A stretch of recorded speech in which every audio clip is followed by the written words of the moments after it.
Hello everyone, it's Oliver Harper here, and I'm joined by Rob Hill to provide a commentary to Omen 3, The Final Conflict. After a number of requests from my viewers, they're wanting us to cover the third film, and I thought, well, we could squeeze it in this month instead of them waiting till Halloween of next year.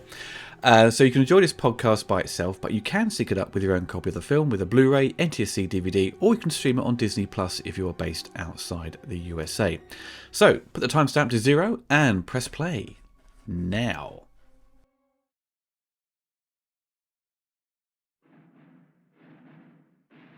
So, Rob, do you think this is better than number 2 or slightly inferior?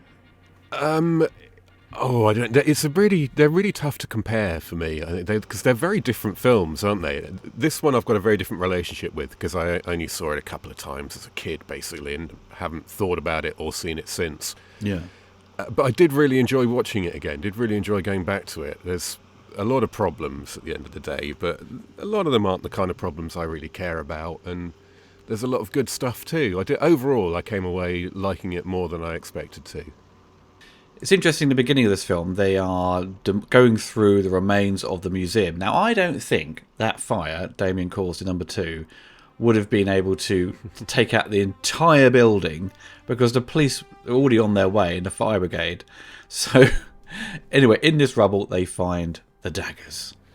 Yeah, 20 years later, presumably this is as well. So it's taken them 2 decades to bother excavating a prime real estate spot in the middle of Chicago. Oh, of course. And, obviously the daggers get auctioned off and then it comes into the hands of the monastery or something like that. These, the supporters of God who are expecting his return. The director of this, Graham Baker, this was his kind of feature film debut. He went on to make Alien Nation and the Beowulf film starring Christopher Lambert. Have you seen the Beowulf film with Lambert? I haven't, no. I only just noticed that he'd directed that, which got me really confused because I happened to be editing a thing on Highlander 2 this morning. And just last night, watching this, noticed a connection to Highlander, the original Highlander as well, which I'd never have spotted if I hadn't just been working on it. But I'll mention that later on when we get to it. Yeah. The also the casting process of this, this was Sam Neill's kind of third movie, but it was his third the third movie he did that made him kind of a star. It's a big international release. The other films he had done were kind of, I think, maybe based in New Zealand or maybe kind of smaller productions. Where I think it was called, what was it called? I think it was something from 1977 and 79. He'd done Sleeping Dogs and My Brilliant Career. Yeah, which I think are both Australian, aren't they? Yeah, I think so. Antipodean, anyway. I think this is his first US production. That's right. And Sam Neill was kind of sponsored by James Mason to sort of get his support to get the role. And obviously, he did a brilliant job. And also there was not outtakes, but sort of screen tests as Sam Neill as Bond, isn't there? During that time in the when they were considering, even before during the time I think where Timothy Dalton was going to be cast, or Pierce Brosnan in that sort of Living Daylights period. I personally think this film it starts out quite well as a semi decent kind of middle act, but then the final act, what it's trying to say is the final conflict, and the final conflict is a bit of a letdown, to say the least. Yeah, but that's kind of what I'm talking about when I say I know it's not very good, but I kind of like it. Yeah, I kind of enjoy how the grand final end days, the conflict between good and evil is essentially represented by 4 old character actors stumbling about in the dark and Sam Neill just not really doing much. No. This was made in 1980. I think Harvey Bernard wanted Richard Donner to come back and direct, but he was, or some sort of suggested he was kind of legal issues with the Salkinds for... Yeah, I was going to ask you about that, actually, being the Superman expert. I couldn't quite get to the bottom of that. There's vague talk of Richard Donner wanted to come back and direct, but he couldn't because he was locked in legal wranglings with the Salkinds, and yeah. Well, you think about it, the film was out in 78, the first one, and the second one was 1980, but in 79... Donner would have been fired by that point. He was fired quite quickly. because he was obviously waiting to go back to do Superman 2. He'd already been paid. He just got to work there for free, essentially. And because I think he did complain that he had issues with Pierre Spengler, the Solkine's other producer, and he said, like, if Pierre is coming back, then I won't be. Essentially, it was in Variety, and so Richard Donner was fired. Lester took over, but I think that in the period of 1979, I don't think he was in. I never read anything about him having legal wranglings with the Solkines. It was just like, you've been fired. You can't do much about it. And but there is little references to Superman 2 in this in terms of like stock footage and location they use.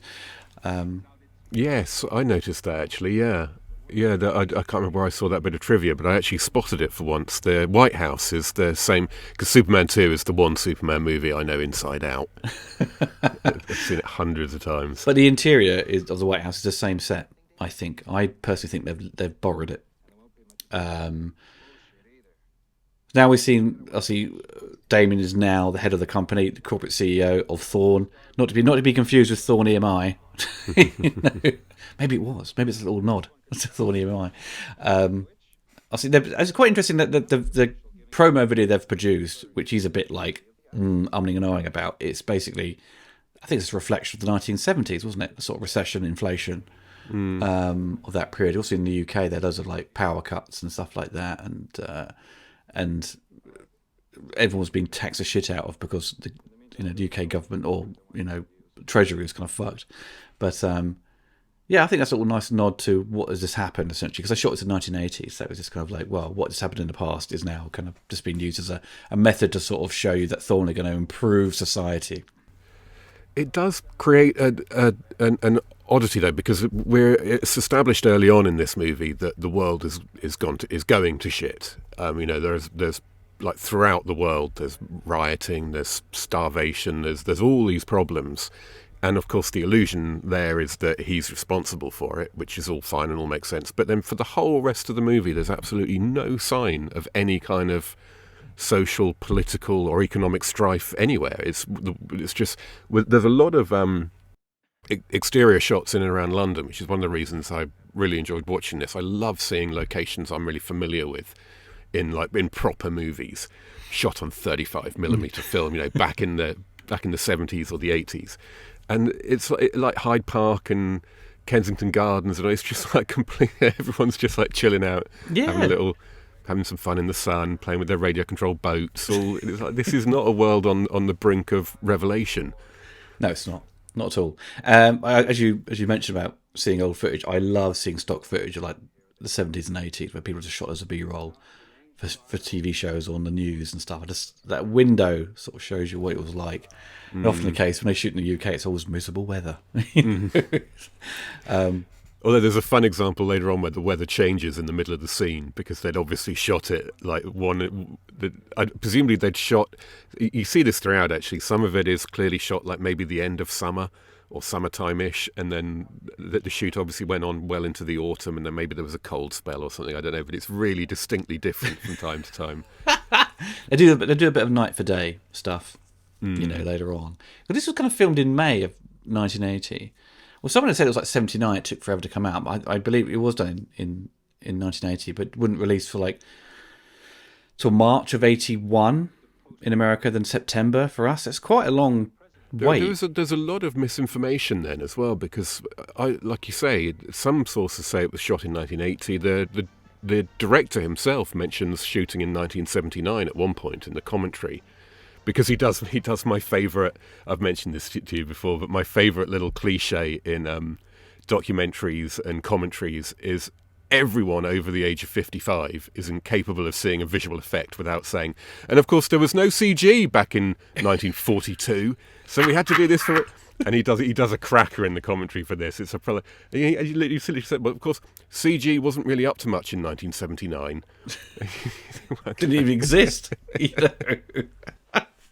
Fucking hell.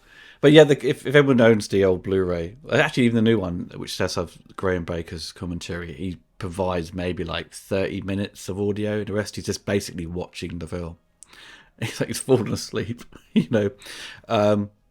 This like the second one continues over that sort of gruesome kills when they're under the influence of, Damien or whatever, Well, it doesn't, doesn't it? Because there's a notable lack of kind of, after this guy's death anyway, there's a notable lack of actual blood and, visceral gore type stuff. There's lots of cool tension and lots of cool stuff. It's not a criticism, but this is all in and around Hyde Park as well, that you just walked through a tunnel between Kensington Gardens and Hyde Park that I've cycled and walked through hundreds of times. Nice. I think they also use this park in Life Force, don't they? Maybe it's somewhere else. I'm not familiar with Life Force, but okay. I'm not familiar enough anyway. These, because when he goes to the US Embassy based in the UK. Here now, this is Grosvenor Square. This is actually the US Embassy at the time. The exterior is all the right place, because they use this in the first one, right? And then when he goes inside, it's all like a set which they built at Elstree Studios. Yeah. Perfect replica, apparently, they said. And that's changed a lot there now, because I happened to be working nearby when 9/11 happened. I'd just started work, just left university and started work.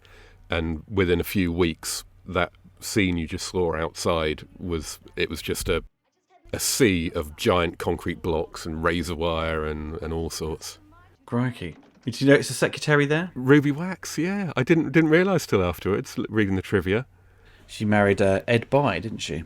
Indeed, yeah. The Red Dwarf and Red Dwarf, and she's in one of the early episodes of Red Dwarf as well. That's it. Doesn't this weird sort of promo commercial thing, or the news? I can't remember. She's like a US news reporter, yeah, talking That's about right. A rich guy who's alternate reality Dave Lister. That's right, yeah. I think she was kind of made famous mostly for the Ruby Wax Meets show, isn't it? Where she met like Van Damme, Pamela Anderson, all these stars in the 90s. I think she was a big star. She was relatively big before. She was on a lot of panel shows and stuff like that in the late 80s. I remember having a real soft spot for her like, as a very young child, because she just seemed so wild and kind of... She did, yeah. This is just marvellous. I mean, this is when I was... watching this last night, no memory of anything that happens really, and just the moment this happened, I just thought, okay, yeah, I'm going to enjoy this. I think there's definitely a lot more going on in this script compared to Omen 2. Because Omen 2 has a sort of the problem essentially just being stuck in one location for a chunk of it at a school, and just Damien being told that he is more than just a kid, whatever. And you obviously get the little, exterior, additional locations, but I think they had a lot more to do in this one. I think there's a lot more exactly happening. The big advantage this has is that there's loads of shit to get through and do and achieve and change, progression to be made. The second film ends exactly where the first film ends, and we discussed this a little bit, didn't we? It's really just a retread of the first film. It doesn't really do anything new. I enjoy it. I like it, but this one really does progress the story a lot. A lot happens at the end of the day. Yeah. And Jerry Goldsmith's score is so different compared to the last one.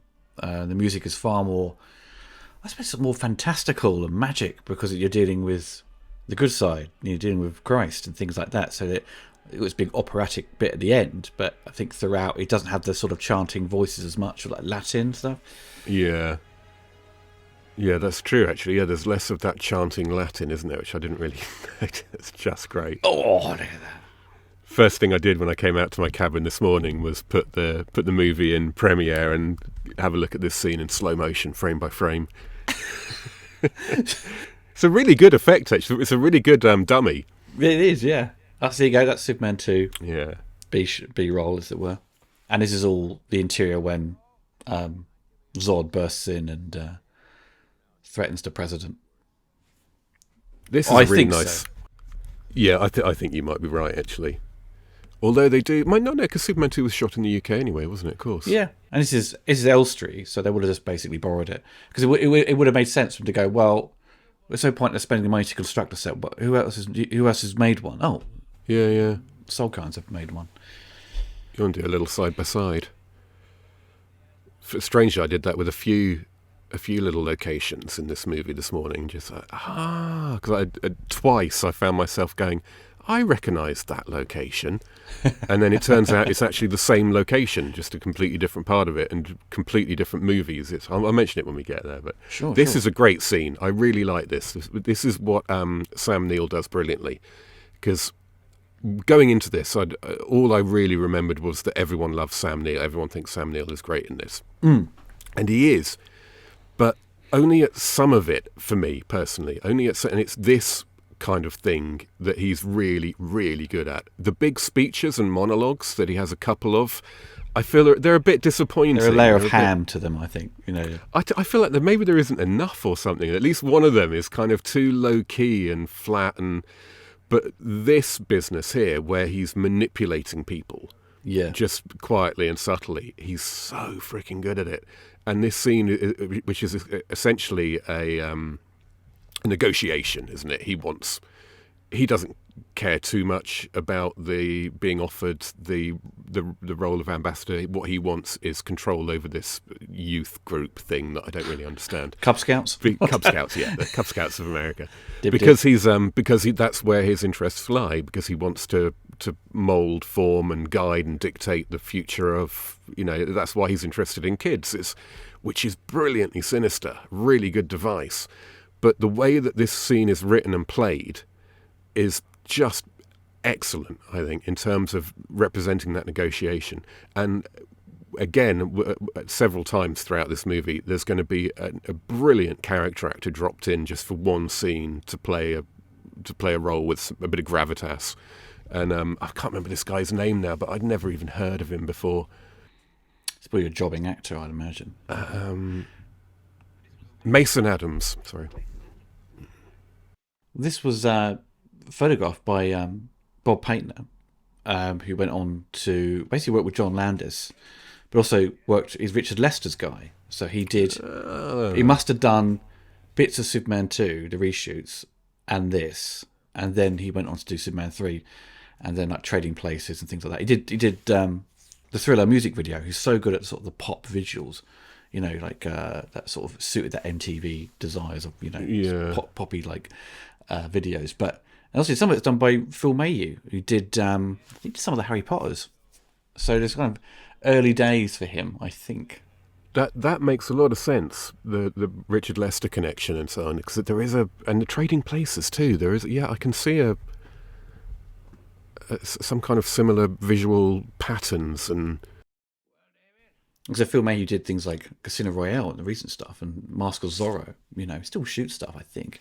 I'm not sure if he's retired yet, but yeah, it's crazy. I think he did some of the Zorro. I'm sure he did some of the Harry Potters. Maybe he didn't. No, he didn't. Oh, but he did though.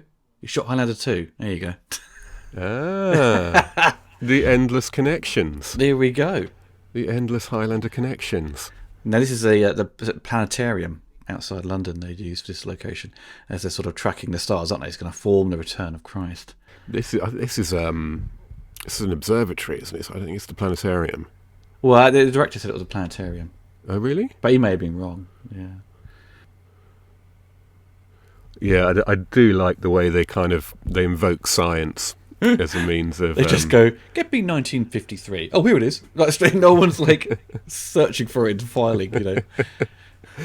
I like quantifying religious sort of mythology or predictions or whatever. I like when movies do that. Definitely. It's always fun. And it is the same order of priests or monks from the first movie, isn't it? I think they've come from the same. Cut from the same cloth. Cut from the same cloth. They're the same. Followers of Christ, or whatever it is you described them as earlier. I think Christians is the traditional term, but they're sort of fan base of Christ, aren't they? But these monks are kind of like the kamikaze ones, basically, because they know they're going to get killed in the process, so they all. They're like the resistance, and I'm sure that's what they're kind of alluding to, because they even shoot them like in this. They juxtapose these 7 rebel monks in this like dingy flat and like just like they should almost be smoking roll-up cigarettes and wearing berets. There's Deja Vu and Creme Brulee, there's the music here is probably like fantasy music when he's sort of typing away and getting a message. It's kind of I think it's a big improvement over the second score. And this is where they sort of giving their orders, aren't they, to go out and take out Damien.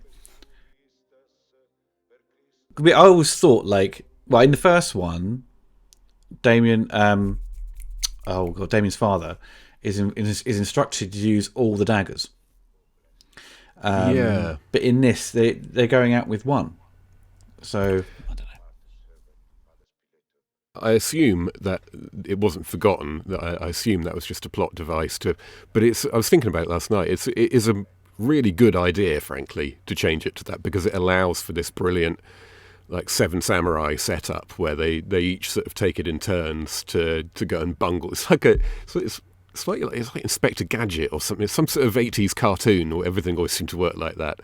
It's normally the other way around. It's the bad guy who sends his like one at a time, and they all just fail. But so many of these guys are fun little cameos, or fun little familiar faces, because obviously with it being a British shoot, they've drawn on British jobbing actors, and a lot of them are ones who we grew up watching on TV. What's his name? The black guy who is Father Paolo. He's I was watching this thinking that all these great actors doing really great stuff, and I don't recognise any of them. It's really weird for me. Normally I'm like tediously going, oh, that's that guy who had that tiny role in that film you don't even know about. But none of the main actors I recognise. The only guy I recognised in this whole film is the black priest here, and it's because I finally twigged. He's the doctor in Fawlty Towers. The episode Brilliant. Where Sybil has an ingrowing toenail and Basil ends up knocking himself out, and you must get as much sleep as you can. That guy. Yeah. Don't touch me. I don't know where you've been. That's the matron. He says that to her. That's right. Yeah.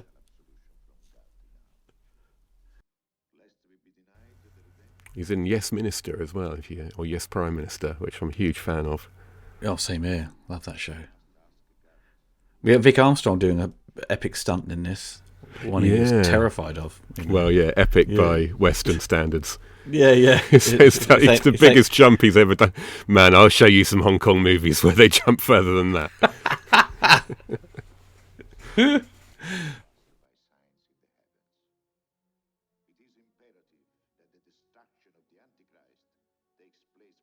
They're good, this gang. They do a really good job or the director or the writer does a really good job of giving each a distinct persona and making them recognisable. And yes, they're not, considering they don't get much screen time and in some cases no dialogue at all. No.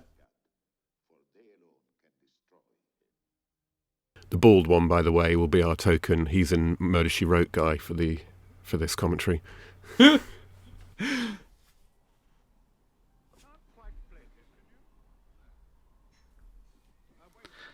Some old gits. Yeah, this was Britain in 1980.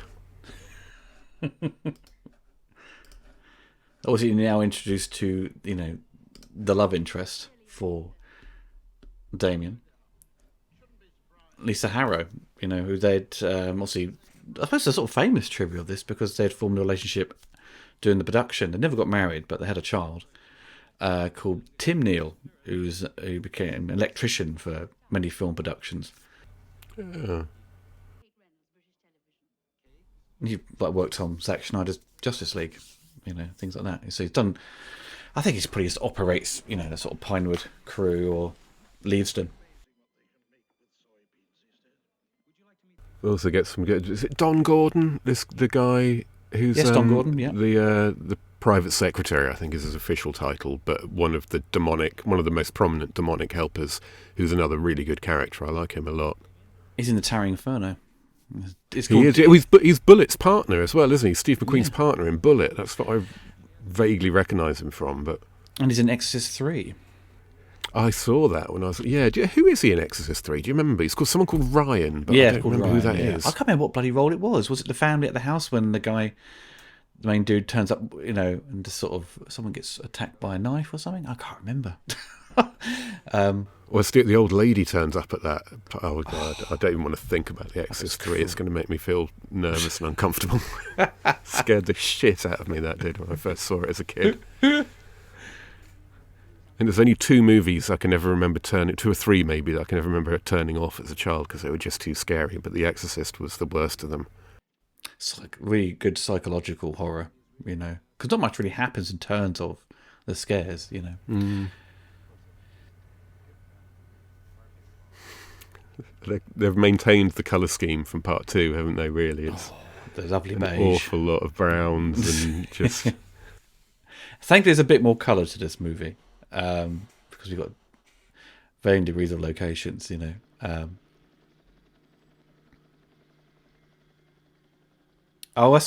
that's quite a good transition because it's a miniature, a toy, basically.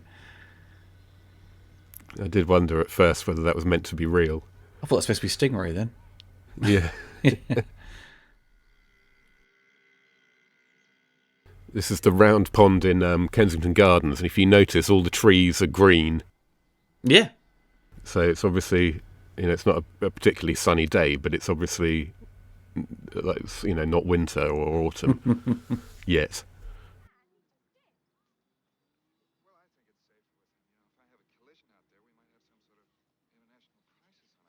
It's got a bloody awful outfit. It's something you'd see in like Keeping Up Appearances or something, It actually is. It's that's kind of checked shirt with a suit and tie is a very particular look. That's what the posh folk wear, or farmers wear. That sort of checked white shirt. You have to wear a certain outfit, don't you, for being a farmer? Yeah, I was going to say actually that technically, I'm sure that old money people who know what they're talking about would. I've got a feeling they would say that technically is country attire, not city attire. I'm sure you're not meant to have pads on your elbows in city clothes. These are all things we were taught in school in England. Part of the curriculum, What do posh people wear when they're relaxing, And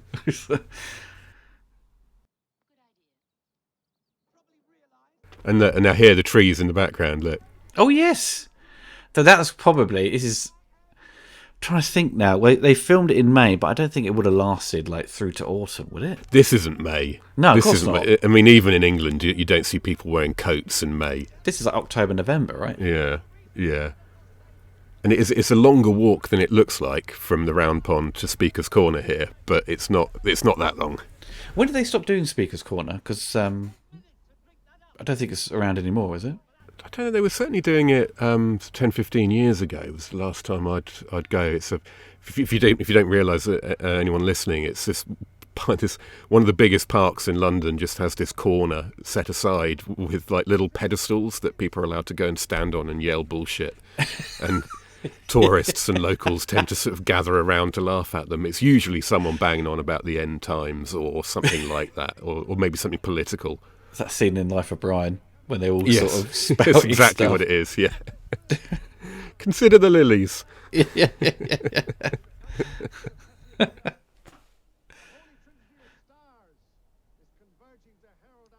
It's still like a movie that is in the mindset that a lot of the actors are old in this. The youngest actor is just a kid. Everyone else is old. Pretty Good point, yeah. Middle-aged when they're probably younger than that, but...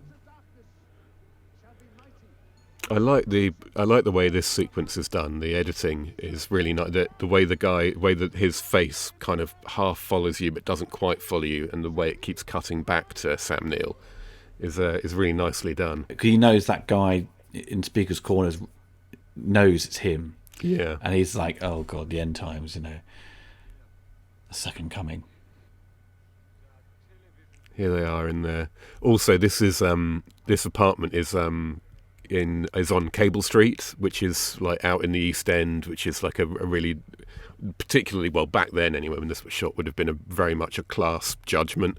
All his scenes are in West London, around Kensington and so on, and all their scenes are in East London. So it's like there's a real class thing going on here, whether it's clearly laid out or not. It's definitely happening. There's definitely a pretty good geography of, like, the rich side and the poor side. Yeah, certainly back then.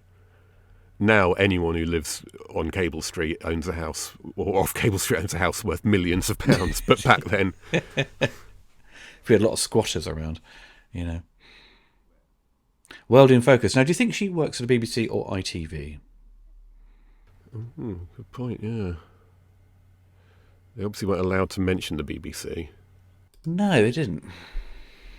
I'd probably say it's potentially ITV. They're sort of masquerading as.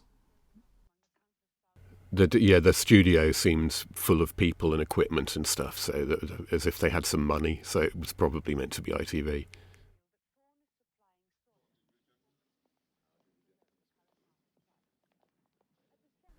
It still, again, keeps with the sort of low-key approach to it all. I mean, you think going into this will be a...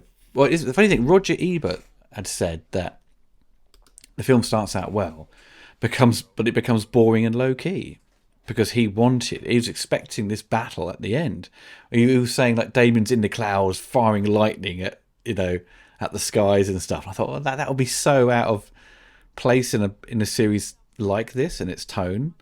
But you expect something more by the end. But it's still keeping with very low key. These accidents or things that occur could be seen as an accident and nothing else. Yeah. That's important with the babies, which... Yes. Jesus fucking Christ, by the way. I was not ready for that at all. We're just going to throw a baby massacre in, are we? Great. Yeah. Somehow they're all, potentially accidents and so on. And that was a key thing. I ended up watching some documentary that I'd never seen before about, I think it was called The Omen Legacy or something. And it was narrated by Jack Palance. And it was completely unhinged, frankly. It had nothing to do with the Omen's legacy and all to do with like weird biblical prophecies and so on. Yeah. But that someone mentioned in that what got everyone on board in the first place was when they kind of reconfigured the first Omen so that it could all be accidental, It could because something else I didn't realise until I watched this was it was conceived by a guy called Bob Munger. Do you know this? That kind of story? So apparently, according to this documentary anyway, the origins of the Omen are that in the 70s there was all kinds of weird cults and biblical prophecies that started coming true, and it led to an explosion of born-again Christianity and people who were convinced that the end times were coming. And one of these guys who'd become concerned about Anton LaVey, the cartoon Satanist, who you really shouldn't have needed to be worried about, he got really upset and worried about Satanism coming back and decided that it was actually going to happen. And he was good friends with the producer of the original movie, Harvey Bernard. Harvey Bernard, yeah. So he mentioned this to Harvey Bernard, and that gave Harvey Bernard the idea for the fundamental movie. The guy's called Bob Munger, which makes him sound like he sells bobs. Sells bobs. I liken Harvey Bernard to the producer of the Halloween films, where he was just like, this makes me money, I'm going to keep doing them until I run out of steam, But he did 4, but I'm not doing number 4 because it's trash. No, I've never even seen that. Basically, it comes back and it's a girl. It's like, right, okay. Is that the only reason you're doing it? I take back what I said earlier about there being no other interesting deaths. That's a good one, yeah. I think that one counts. It's just swinging around a cheap set, It's just brilliant. It's still going to. I love it. Because they always talk about, like, bizarre coincidences that happen on set, like the Curse of the Omen, where the first one had quite a lot of problems, but Richard Donner was just like, weren't fussed about it at all, With this one, the only problem they had, like when they were filming the mother with the ironing, on slate 666, the camera jammed. Allegedly. Allegedly. Yeah. You know, it's like, Either okay. it didn't, or it jammed on every other slate as well because it was wonky. I find stories like this always get so tedious, don't they? They're just not true. Now this is my weird Highlander reference. So this location is called Brocket Hall, and I'm hopeless at this. I never make visual connections like that. My memory's no good. But I thought, hang on a minute, I'm sure I've seen that property, and somehow started thinking of Highlander because that's what I've been working on the last couple of days, and suddenly clicked. It's in the background of the scene in Highlander when Conor McLeod meets not Vasir. It's his friend who's like in African dress, and they have They have the standoff with the guns. It's the flashback. It's a duel, but McLeod's really drunk and he keeps falling over, and the guy keeps stabbing him with his fencing sword, his foil, or whatever it's called, and he keeps falling over. And that building's in the background. Ah, right. So it's the same location as, and I don't know what else it's been in, but it's also in a movie called Licensed to Love and Kill, which is what I sent you the clip of before we started, because I can't believe anyone else is ever going to recognise that, because I don't think more than about 12 people have seen that movie. It's well spotted though, Rob. The gates that they drive through are the gates that in Licensed to Love and Kill, this James Bond knockoff, this guy has got an E-type and he's driving down the drive trying to escape because that's the baddie's house, and he presses a button and wings come out of the E-type and he flies over the gates that we see Damien driving through a couple of times. When those wings come out there, they're flapping around like crazy. They look like they're going to fall off. Like they shoved 2 surfboards on the end, And then to achieve the POV of them flying over the gate, they just tilt the camera up and then tilt it down again. It's amazing. That's what you got to do when you've got no money.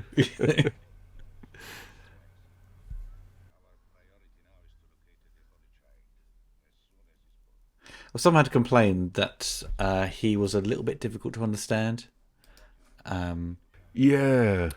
He's got a great name. The director mentions that as well, doesn't he? It's Rosani Bratzi, is it? Or Rosani Bratzi or Brazi? Yeah, he was kind of best known for... because he used to be on set, didn't he? He'd sing the theme tune from a film he was...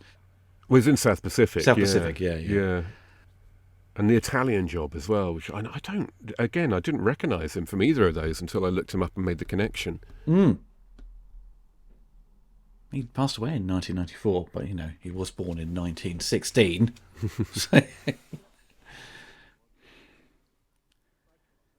So I think this is all inside Brocket Hall as well, apparently. Well, this is where he goes up to his sort of satanic chapel, isn't it? It's like he's got a special room in the loft set aside for tormenting Christ, basically. Yeah, that's right. He just goes up there and slags him off. Just shouts abuse at a statue. This was another. There were like 3 points during this movie at which my engagement went right up. One was when the ambassador shoots himself in the face. The other is when the guy starts, the burning corpse is just swinging about in the studio. And when this scene just goes on and on for ages, just like they really re-embrace all the religious iconography and all the ecclesiastic themes that were kind of strong in the original, but when you think about it, kind of aren't really in the second one, aren't really a big part of the second one. There's not a lot of like dogma and the rules and the scenes and the talking about of the Christian aspect of all this. The unfortunate thing, they shot a lot of this really kind of low-level lighting, so you can't really see what the room looks like, apart from I think they sort of backlight the statue of Christ. But yeah, you'd think you would probably have more, I don't know, more sort of the production of more set decoration to make it feel more like it's a satanic kind of chapel. But maybe it's sort of the minimalistic approach was probably, I don't know, felt was more in keeping with the character. I think I buy it like this. It's a little bit spooky, but it's also kind of makes it feel a bit secret. It's like maybe no one else really knows about this room. There's moments where the photography is quite dynamic and interesting, but when I sort of flicking through the movie trying to find like a really cool kind of visual element from the film, there isn't anything that's really wow about it. Where it's all very consistent with its look, but these parts here just is where it gets a little bit more kind of interesting. Yeah. But majority of it is very much like the traits of number 2, where you're watching somewhat of a TV movie again, and it just has a high production shot in CinemaScope. It's not 4:3. Yeah. There's still that sort of keep it within a sort of limited budget. Don't go too crazy, because I think that was the mindset, wasn't it? It's all diminishing returns with sequels back then. Now sequels are just seen as like the biggest thing you can make with money wise, generally with like superhero stuff. But back then it's always keep the budget the same. Depending on, may adjust it for inflation, but it was relatively expensive considering it's in a way kind of in competition with ongoing series like Halloween and Friday the 13th and so on.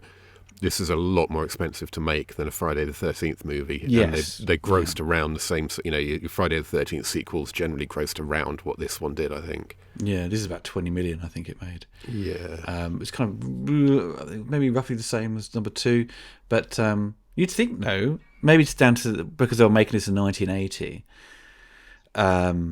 they weren't really aware of their competition. I think if they were aware, if this was delayed to like 83, like it came out in 83, you got loads of number 3 sequels out, and Omen 3 pops on, I think they would have upped the game. I think with their violence. But it also helps distinguish it from those series because it is more dignified and it is more stately and it's more classic. That we talked about with the second one. I like that kind of dull cinematography sometimes because it's classy. This does take away, that does remove a lot of the old men talking in rooms. Thankfully. It does, yeah. A highlight for Rob.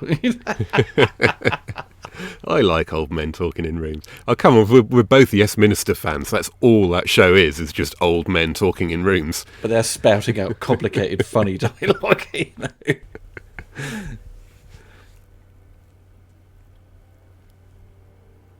So there are some individual and really nice shots, though. That scene in particular in the Satanic Chapel, I really like the framing there, and this is a lovely shot as well.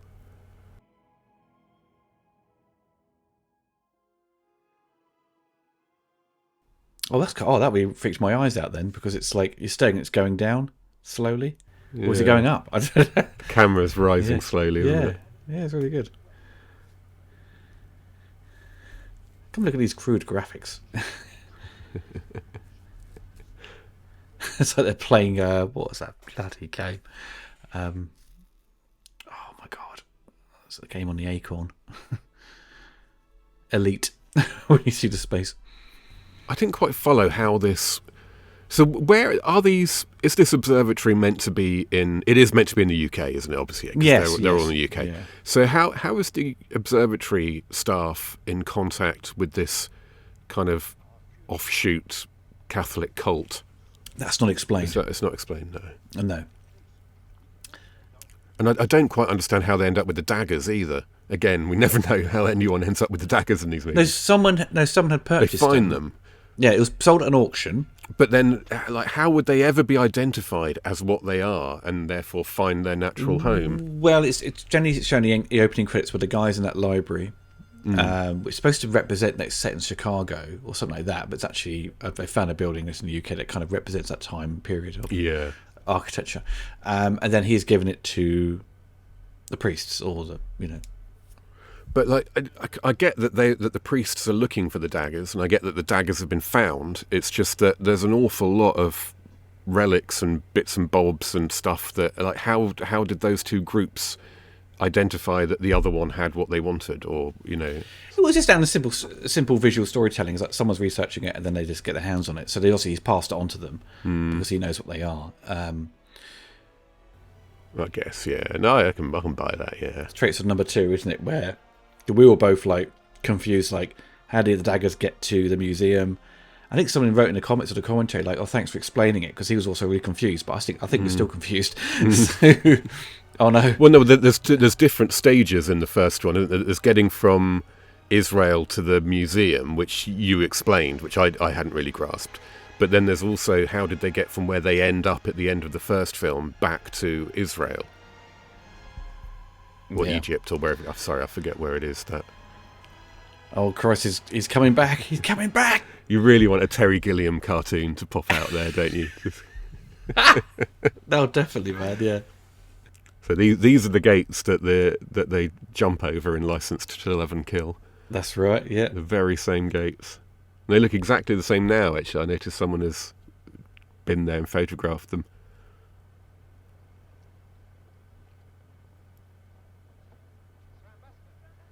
So there's an ongoing weird connections between me and locations in this series, because I don't think I mentioned in the last one that I happen to live right next to the cathedral that features in the first film. Really? In fact, No, if I open the door of my cabin now, I can see over the rooftops, because I'm halfway up a hill. I can see that cathedral where Damien freaks out as a child, and you know that shot is set up with a POV shot from the car.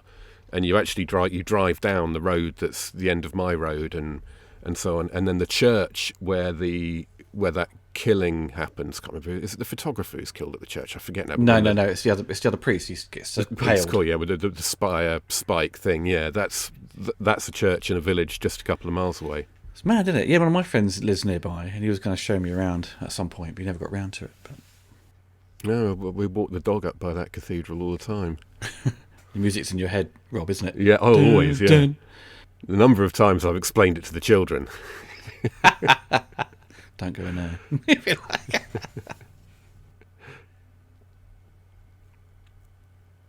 And also, actually, there's another weird connection. There's one of the opening shots here is in this movie is of a woman. Oh no, I don't think we've got to it yet. Actually, I can't remember now. But it's someone walking around a corner.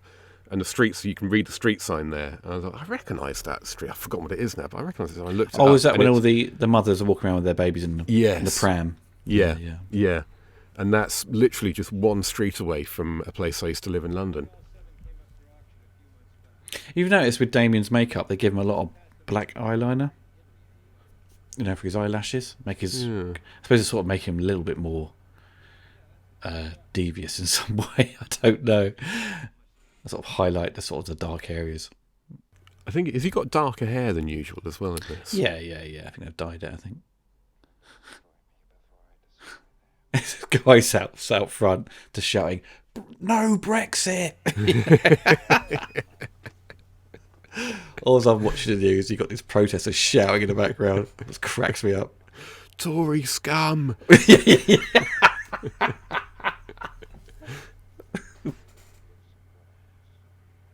I like that it's genuinely rattled him, though. That it's because it starts off a little bit too.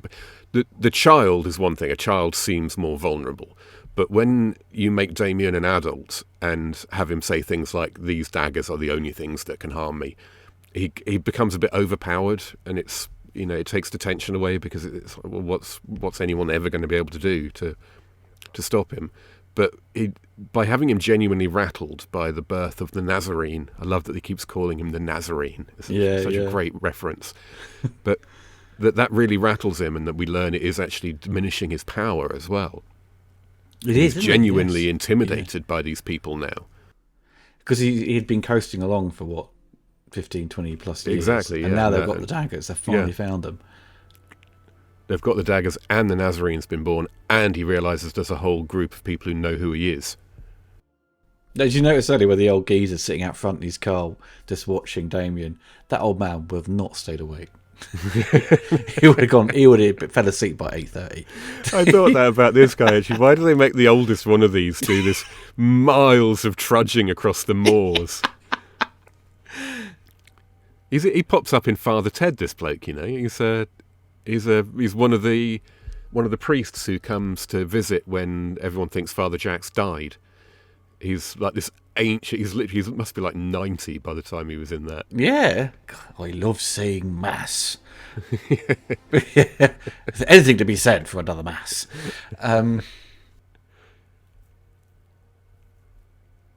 So yeah, everyone, basically pretty much everyone in this has been in a sitcom that we love. Oh, definitely. Well, interestingly, as a lady has a cameo in this film. She called Hazel. Oh, what was her name? She a woman who's married to Don Taylor. She Hazel Court. She's one of the ladies who's like when they're doing the fox hunting. She's handing out wine. She was in loads of Hammer horror stuff, I think. Yeah. Films of Vincent Price. It's the last film she did, but she's uncredited in this. Oh, I didn't spot her. But Don Taylor, it is the same Don Taylor, I believe it is, who directed Omen 2. Yeah, it was. So his wife just helped Harvey with like a random cameo. Do you know what? I think I remember here. I think does he say something about that in the commentary? Because I must have missed the framing of who it was, because there was something about finding out that she was down in that area, because that's shot out in the West Country, isn't it, in Cornwall or Devon or somewhere like that. And he said something about finding out someone was on holiday down there, so he just convinced them to come and do half a day or something. That must have been Hazel Court. Yes, it was her, yeah. This is all cool. I like all this stuff here. This is actually kind of visually interesting stuff now. And it goes to a cool little set, which kind of feels like the first film. You know, when they find the dogs and stuff. They find the grave and the dogs come after them. It really does, doesn't it, actually? Style of lighting, which is really good. It's a great trick of the eye, isn't it? He thinks it's Damien, it's someone else. It's all a trick. You're right. You're right. It's the lighting, isn't it? It's really, they both create this effect that even though you know this is a location, it looks like a set. It's the same in the first movie, that scene.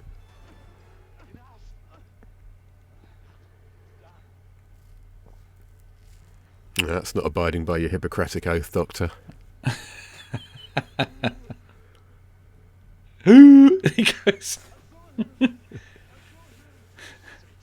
The colour of that blood. I love the little lightning effects. A little bit. They're a bit 1960s kind of visual effects, isn't it? So's that blood. It looks like Hazel Court's brought it with her from the Hammer set.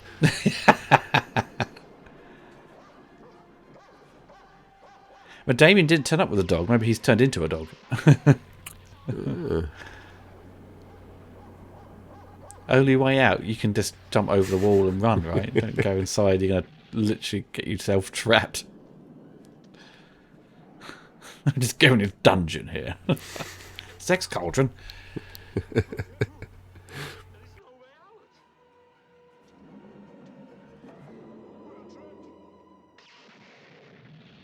So yeah, that bald guy there is Milos Kirik, who I can't claim to have been familiar with beforehand.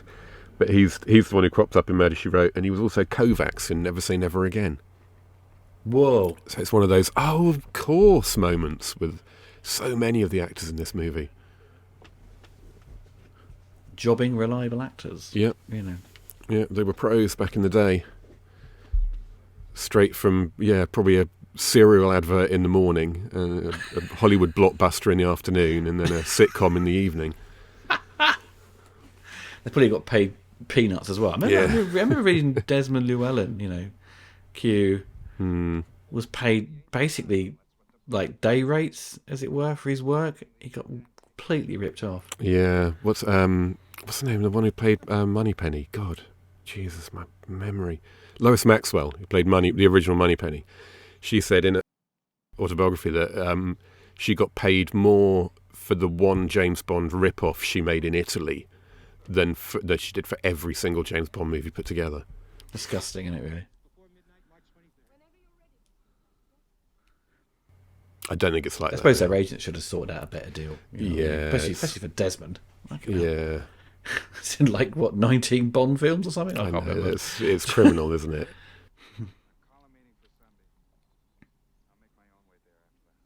That's why these people worked so hard.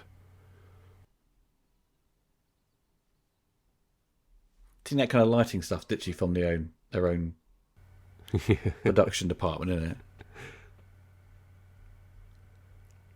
This is where he starts to get really sinister seeming, isn't it? With the the stuff with Dean, his secretary's own baby. Yeah, because the weird thing with Dean is like he knows he's going along with the fact that he is the son of Satan.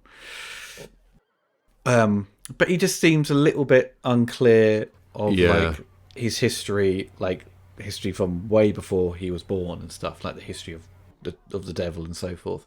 But also the rules and stuff. Like he goes, "Oh, you're a madman or you're sick or something."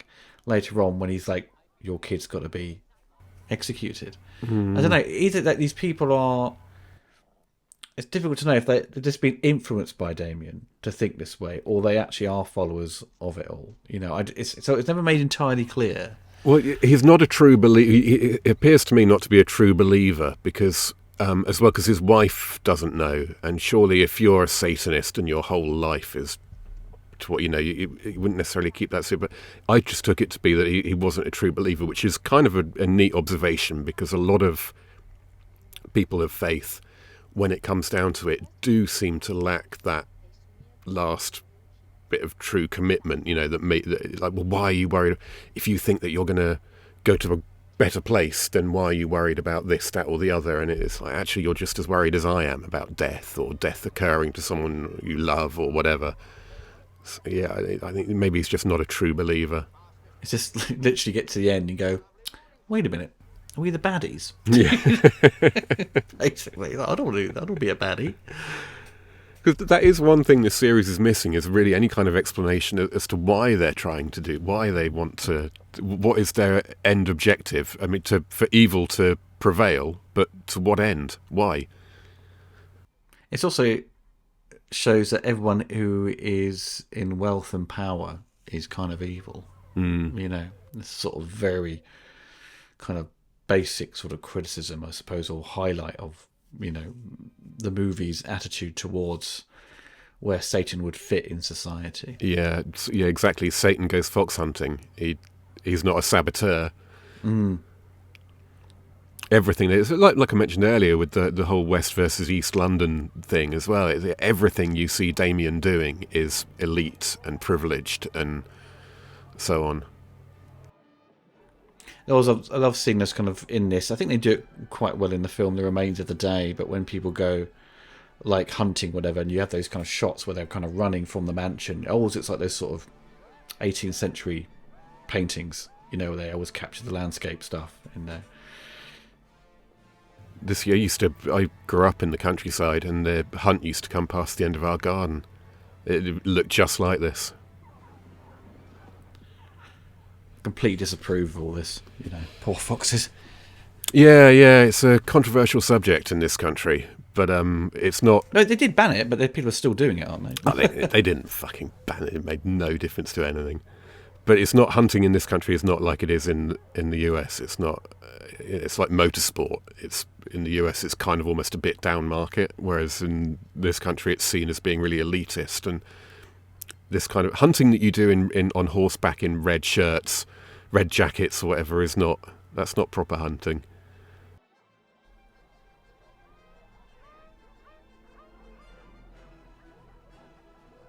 Oh, the score here is amazing. Here we go. We've got the priest dressed as a tramp. He's like with a shotgun.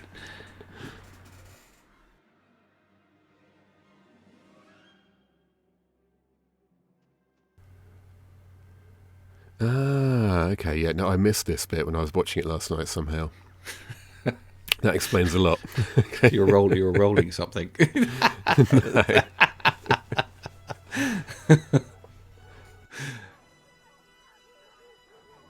Yeah, it's basically to sort of get Damien to go a different direction, isn't it? So they can get. Yeah. And it's a bit with coming up with Vic Armstrong's stunt, isn't it? Which is quite an amusing stunt to see because he looks like he's swimming as he's falling. It's weird. It's really weird. It's a cool scene, though. I really like the way it's shot. That bridge is really striking. Really works well. What? It's literally got a shotgun. Like, literally when Damon turns up, boom, take him out, and then you stab him. It's like, come on, guy. You've literally got a gun.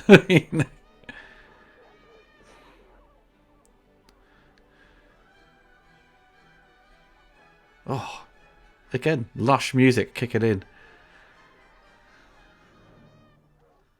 So different to the first two. Yeah. I'm not sure if I prefer it, to be honest. I think the first one's got the best. For me, it's got the most evocative score. But you couldn't really.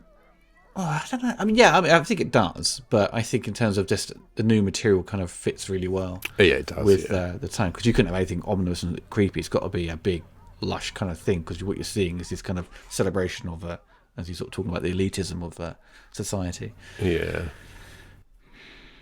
So it's covered in bird shit. Right. We've got another familiar face here that I didn't recognise until I looked him up.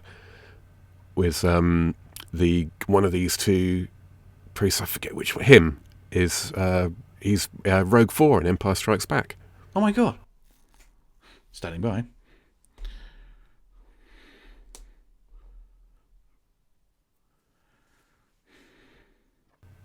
Again, it just emphasises how utterly inept these people are. Like, if it really does come down to it one day that the church has to defend us all from the second coming of Satan, or the first coming of Satan, I don't know, then we're all in big trouble if this is how it's going to go down. You want to send in some martial artists or something, you know? Yeah, Scott Adkins would sort this out in no time. Definitely would, yeah. Scott Adkins is not going to fall off a horse and a bridge at the same time. They're so cute as well, those parts. Like, oh, you can't possibly believe they can do you any harm. Take him. I love his head turned like that. Yeah, me too. I made a note of that, actually. I don't know why, but that's just so powerful somehow. It's almost like he's like, did you really think there was any point in trying to do any of this? You think now if they'd They're all licking him, blatantly licking him. Oh yeah, they won't harm you, would they? Not a drop of blood as well. If they remade this, you think Damien will probably be a far more sadistic and just a creep and a massive sort of sex perv, basically. Yeah. Be shagging everything, you know, if he wasn't working. You'd really struggle to remake this movie today, I think, actually, because the stateliness of it all lends so much credibility to what is, you know, quite an outlandish story. Even her son, there's a somewhat slight creepiness to their relationship as well by the end, because the kid's like, I love you, you know, just like, what? This is freaky as hell when the look on his face, but also when he sort of holds the cloth, the blood himself even more and tastes it a little. Yeah. Oh.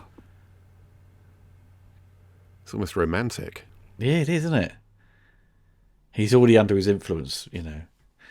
He's weak-willed.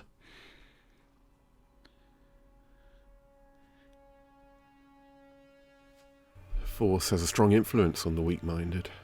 Yeah.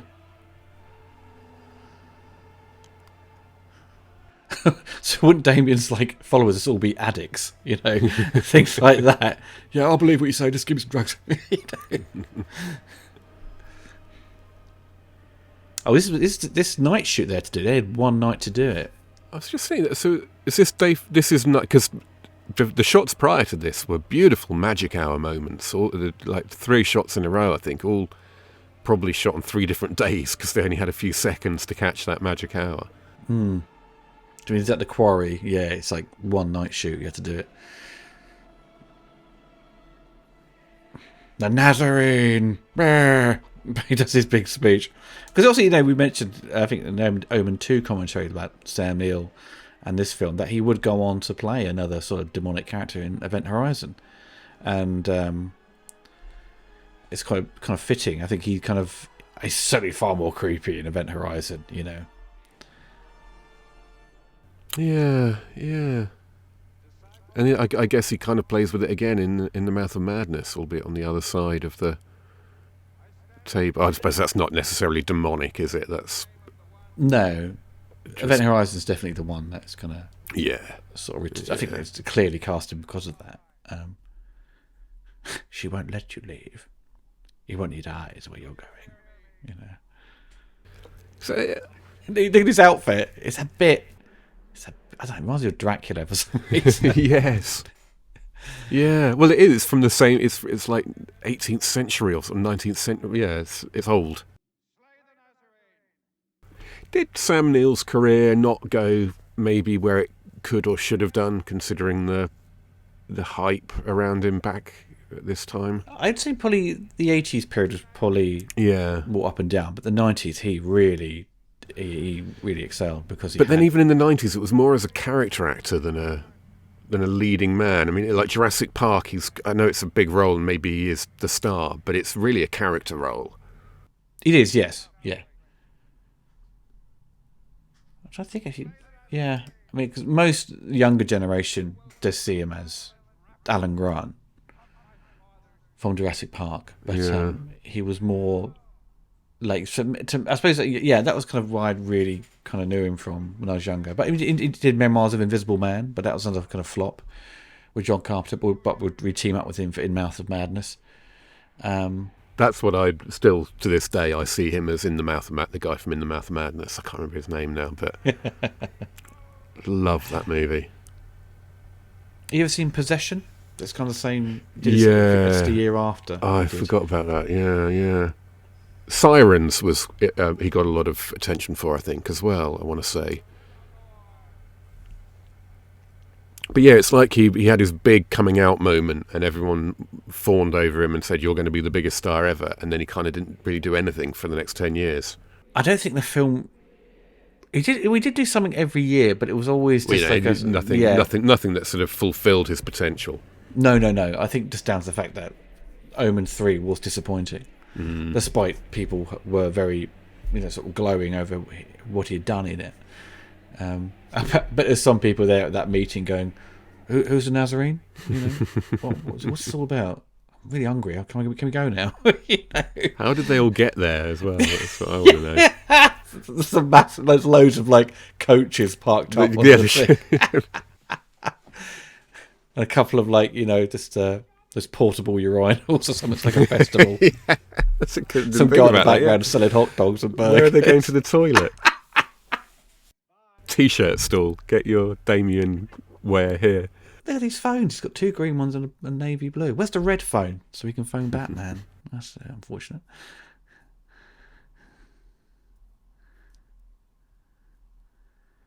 That was always the great set decorating back in the 80s. Just put on the table loads of phones. Yeah, it makes it look important. A massive briefcase, which is basically his mobile phone. There is a phone in that briefcase. Yeah. There is, yeah. That's what it used to be, wasn't it? Oh, it's so silly seeing it now, isn't it? He's got to wind it up. Anyway, phones him up. Always avoid focusing on technology in movies like this. Always. It's gonna change. Yeah. But that's not far from where this is all kind of Notting Hill way, a little bit south of Notting Hill, like between Notting Hill and Shepherd's Bush, I think. He says, a lot of the prams they have in this, there's giant, Victorian ones. It's amazing how quickly prams change. Prams are one of those dating devices in movies that make it was shot before the year 2000 if the pram looks like it's from the 1700s, because they all did up until then for some reason. Yeah, because once they invented that pram where you can just fold up and put away, And once they realised how much they could charge for them as well. Fucking hell.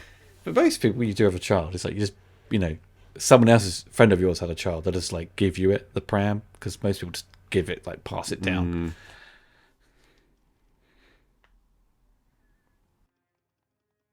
Our the buggy pram that we bought when we first had a child cost more than my car. Fucking hell. Seriously. Which says as much about my car as it does the buggy, to be honest. Your shitmobile, probably. This is St John's Hill. Yeah, this is Notting Hill. Oh, Hugh Grant should be around here somewhere, selling books, travel books. This is great. This is a great coincidence because kids playing football. It's really good. It's a good setup. It's amazing. It's amazing.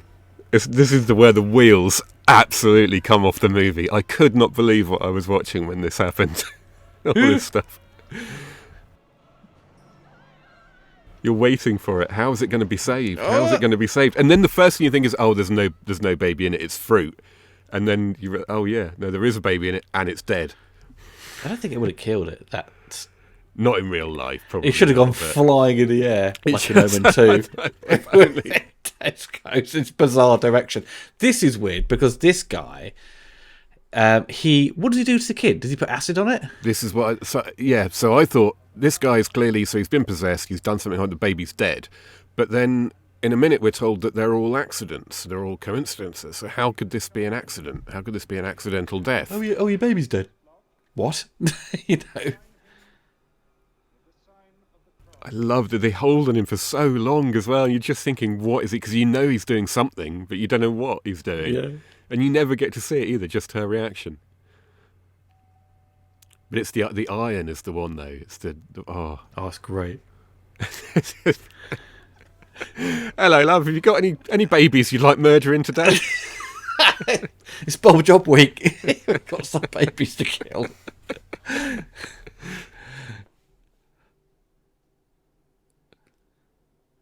Oh, she just turns off their oxygen, doesn't she? I mean, this is the kind of thing that gets you a X rating, I used to think anyway, because I guess they've just, because you don't see anything, I guess technically... Well, I think the BBC ratings were like that at that point, where now it has to be, if it's really gory, swearing, then it gets something. But if it's something that's just kind of subtly kind of suggesting, it's not that bad, you know. But ultimately, it can be a lot more creepy. Oh, much creepy. It's always creepier for me. Always. I want to see babies flying out of prams and slamming into walls and exploding, but that isn't going to be that's not as creepy. It's just funnier. If Peter Jackson had made this, you know? Exactly. I want to see Peter Jackson and Frank Henenlotter's take on The Omen.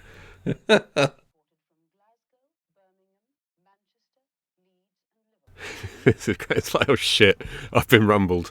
All these babies I've been killing, she's going to put two and two together now. It's just a coincidence. What are you on about?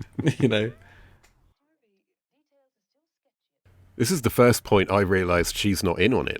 I assumed she must be in on it because she's married to him. She's got the dark hair, which I don't know.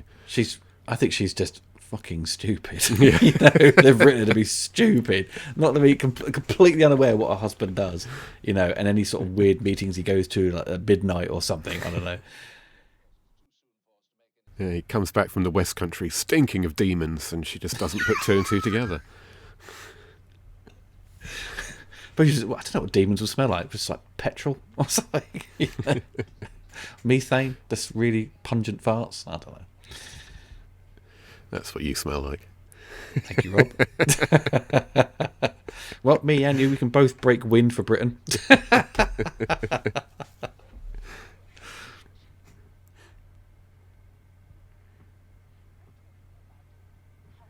Yeah, television was still black and white in 1980 in this country. Well, Damien's TV was colour, wasn't it?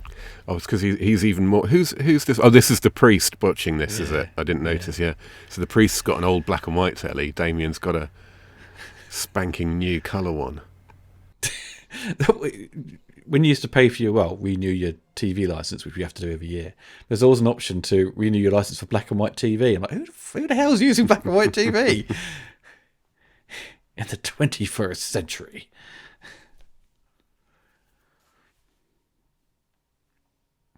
Oh God! Highlander on the brain, waiting I know. for Vizier to come out and start doing backflips. Yeah. You're way too old, mate, to be doing backflips. Yeah. That's not you. That's one of your classic. I think that might be a stuntman moves. The music here was quite creepy. Oh, that is good. Again, this deploys a similar, not trick, but sort of a way of someone overhearing their conversation. Yeah, I noticed that. It's very similar to the second one. Both children listening in. But it's kind of the other way around this time. They take it the other way. This time the child takes it as a cue to commit even further to the dark side, whereas in the first one This one also doesn't contain any characters who are perhaps non-believers of faith, discovering something dark about Damien and flipping out and going mental. Oh my God, it's him! I mean, it's like everyone's very like cool and calm, and she does a brilliant job of just like, look, I respect your faith, but I'm not a follower. I need evidence, right? I'm a journalist. But then she sort of starts believing, but she doesn't make any rash decisions. She just kind of... Well, she makes one rash decision. Well, yeah. And she goes to bed with him. And she makes a very rash decision during that in the bed process as well. Yeah. We'll get to that later. Full on up the Khyber. But it was supposed to have a romantic connection anyway when she first is introduced to him, the director said. So I think, yeah, it definitely was like chemistry there. They play it well because it's not... I couldn't figure out whether... Like I said, I had no memory of what happened, so I couldn't work out whether... So clearly she's going to end up believing him because he's telling the truth. People will always... But what's she going to... Then when after she slept with him and finds him, what is she doing? What is her position then? Is she's realised that he is Satan, but she doesn't seem to be particularly put off by it at first anyway, in some ways. She doesn't like run away. She's more concerned about his influence on her child. And I think she's probably realises that she can't do anything at that point and she has to wait for the time. I think also for dramatic reasons it helps if the audience don't know for sure which way she's going to go. Yeah.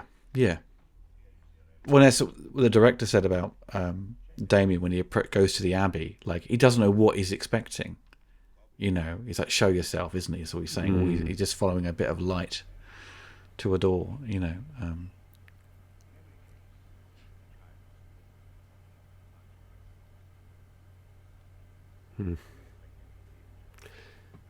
Yeah, she's good actually. I'm not familiar with her at all, but she's got good chemistry with him, and it's believable. Even though she seems older than Damien to me, but that's not a problem. It's just an unusual thing for this era.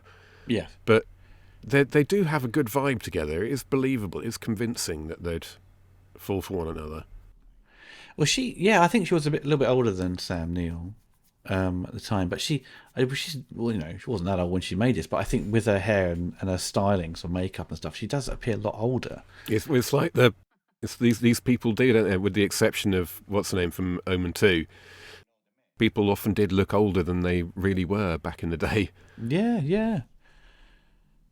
I suppose she's maybe sort of best known in sort of later years as did a film in '97 with Bob Hoskins called Sunday. But she's done a lot of TV stuff, like Poirot and things like that. What was it? Inspector Morse. Yeah. Tons of TV. The long-running series, basically, that everyone's been in. Yeah.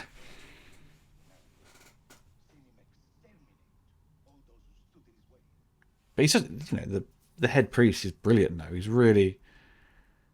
such a great performance where he'll just, like, really convincingly kind of sell what he's saying. And he doesn't push it too far. It's all really well judged. Yeah. He knows how far to push her, and I think he knows to just give her the information and leave it to soak in, because it is going to have to soak in. And he comes across as a man of the cloth. It doesn't. There's nothing hammy about it or comical. He plays it very straight. Yeah. But also, it comes across as someone who's caring and considerate, but he's very forthcoming with his demands. What's it he says to the director mentions in his commentary when first speaking to him about the role? He said, "This man, he's a good man. Yes, he's a good man."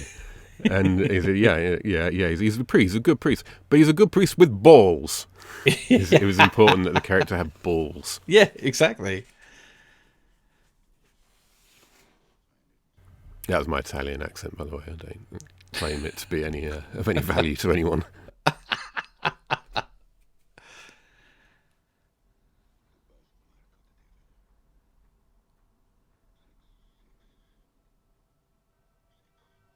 This stuff is one of the notes I made actually several times during this. How brave this movie is with all of this, with how heavily it lays on the religious shtick.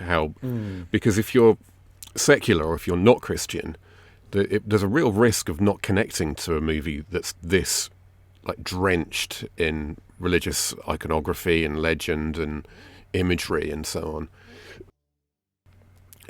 It's I don't know. It shows it's well done. I guess that it doesn't sort of keep you out. Graham Baker said at the end he tried to not overplay it, like with everything. But I think it's still an element of I don't know, sort of. It's Roger Ebert said it sort of turns Damien into this kind of character you want to root for in some way, like the hero of the movies, right, of this kind of series, and have him sort of taken out very quickly. I think I can count on one hand the number of times I've agreed with Roger Ebert. Huge respect for him. He's a great writer, obviously it's opinion rather than anything else we do. But I think that's insane. There are a few less sympathetic characters in movies of this era that I can think of, to be honest. No, you don't. Number two, you can sympathise with Damien because he's a child, but he has that exactly, he has that transition into being a more evil character when they go to the factory and everyone gets steamed out or whatever, like the box factory. But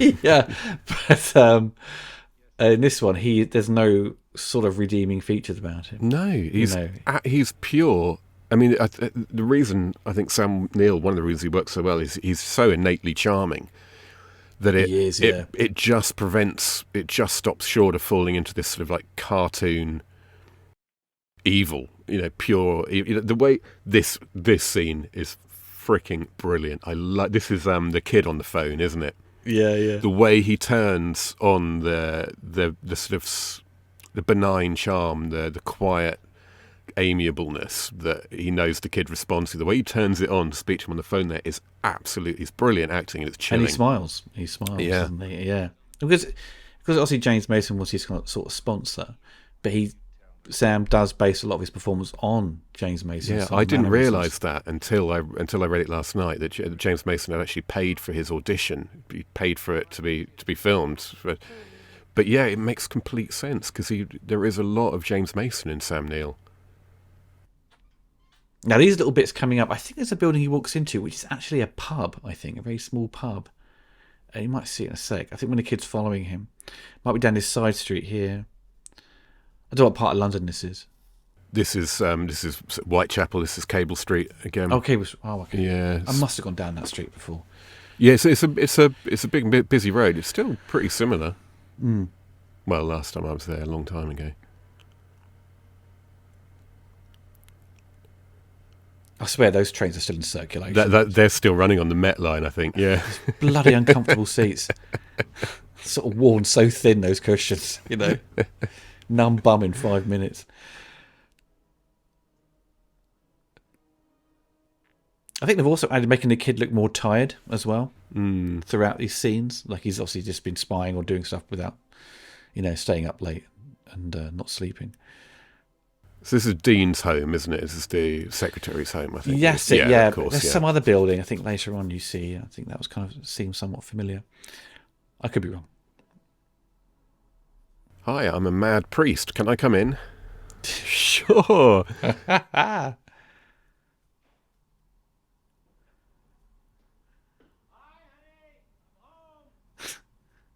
Where's my dinner? It's like...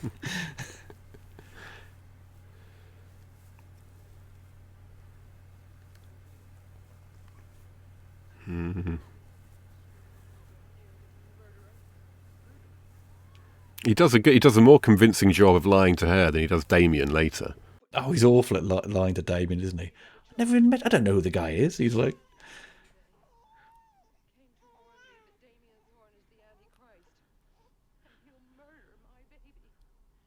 I mean, it's still really quite shocking to me that this has happened in a mainstream Hollywood movie. That they really have killed a load of babies. Thankfully, you don't see any of it. But yeah, I mean, it's an 18 movie. They know what they're making. You know, they can get away with it. I mean, it had Rosemary's Baby, you know, beforehand. So it's kind of, I don't know. Maybe you could they felt they could do it again on a similar sort of tone, maybe. It was called, it was released in some territories as a Rosemary's Baby rip-off, wasn't it? It was called... Was it called something? Barbara's Baby, that was it, Barbara's Baby? Yeah. Was that her then? Yeah. So that's Barbara. Yeah, so then I guess that's trying to imply that her child is the sort of... Exactly. But it's not. Well, no. But I assumed it was going to be, because it all just made complete sense. If you know, it would be actually quite a good plot twist for there to be like a counter group to the Satanists who've managed to engineer that he's born into this family, and the counter group manages to engineer that he's born into that family. Yeah, exactly. But you see the priest, whatever, you know, he says, "Oh, it was found. It's safe." Yeah, it's a sort of throwaway line. That's rubbish, that line. Yeah, what? I've put that in my notes with about 5 question marks. What?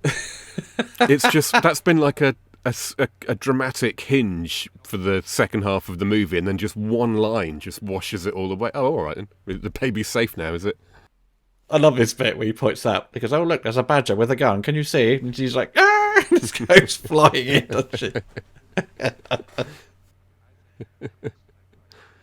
This is confusing as well, because after she falls, he kind of stands there watching. Yeah, he debates about whether to kill her off or not. And then he appears to wander off, and...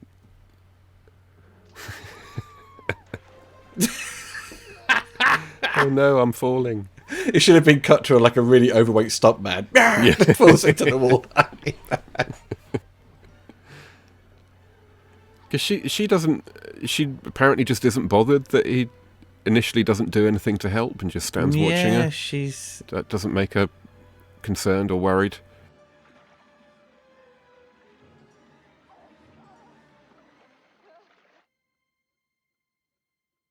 Yeah, going back to the baby, apparently the novelization reveals who the baby is. Have you come across this bit? No, never read the novel, no. So apparently the baby was it's explained in the novelization that the baby was born to gypsies. Ah. Which is why there was no formal record. That's good. Which again, actually, does suggest some clever thinking by whoever orchestrated that birth. God, I suppose, actually. So yeah, it's no great surprise. It was a fairly smart thing to do. I love how he sort of clocked in your mind. God, I suppose.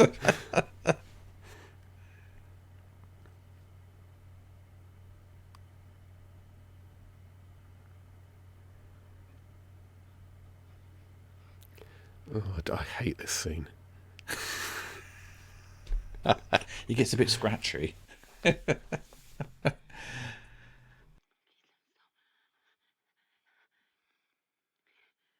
Normally, if the only way you can perform is to, let's say, turn over your partner, it's a sign of something else other than Satanism, isn't it? But I don't know if there's some sort of lazy illusion trying to be made there between homosexuality and Satanism, but I don't think so. I think it was just like him for the Punisher. Yeah, it's... Interestingly, though, there's a shot when he's in his Christ taunting room upstairs where he goes around behind the statue of Christ and kind of gets right up close to it, and the dynamic, you know, the arrangement of that scene, the framing of it, and so on, did make me wonder once this started: is there meant to be some kind of suggestion, you know, that he's degrading Christ in that way? Well, yeah, that's what I sort of hinted at. If they did remake it, he would no preference, male and female. He would just be sleeping with anyone. You know what I mean? Yeah, that's what they'd probably do with the character. Just the lighting here is brilliant. I really love this stuff here. When the sun's coming, I think it's just going down or going up. No, it's coming. Yeah, it's coming up. Sorry, because it's nighttime soon.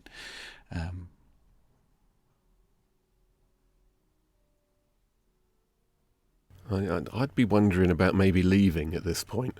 And this is before finding the Satanic chapel.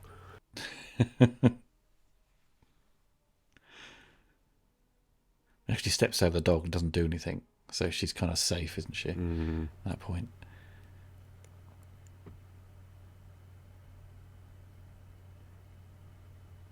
I do like that bedroom. It's good, isn't it?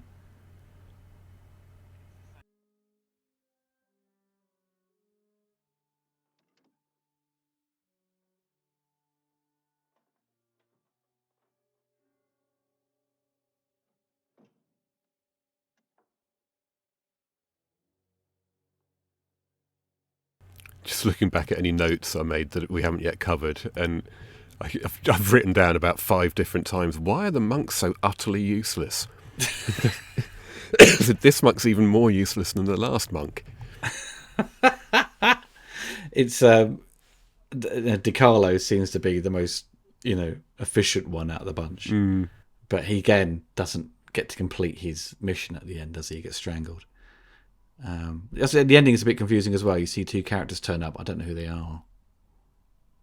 Right at the very end. I can't remember now. We'll get to that. But her son is already there, right? Oh, no, cool. Doesn't know. No, he's there naked and pretending to be asleep this Yeah. time. His son, it's later on when she goes. That's when she tries to extract him from his influence. Yeah, but it's that classic shot though. The person sleeps in the foreground, and their eyes are closed. It's in so many films, but You're waiting for the eyes to open. Yeah, and there's always a musical cue when their eyes open.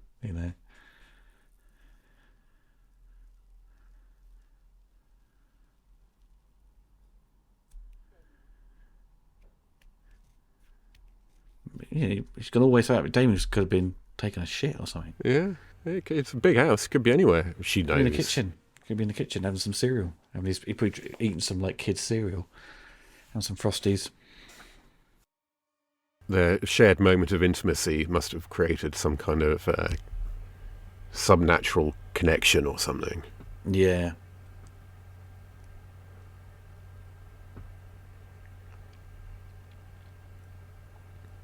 It's interesting they didn't actually introduce Damon as a sort of millionaire playboy. You know what I mean? He's a popular person in society, but it's all kind of he's still well known because he's he's a CEO of a company. But I think they could have made him out to be more of a popular figure. That's how he's got a lot of support. And then once people close around him, then begin to kind of follow his religious beliefs. It's interesting, isn't it? So power in the late 70s, power was seen as something you achieved through business and politics, whereas now he'd probably be like a rock star or something, or a influencer or something. TV show host. Yeah, exactly. Yeah, because now we kind of see power as coming from that adoration of masses. Well, that's what it says, isn't it? In the first one, he rises through power through politics, doesn't it? So he's just a politician. He doesn't really become a politician in that nature of he the president of America or, It's influence, isn't it? I suppose you've got every important person in the world's phone number in your Rolodex.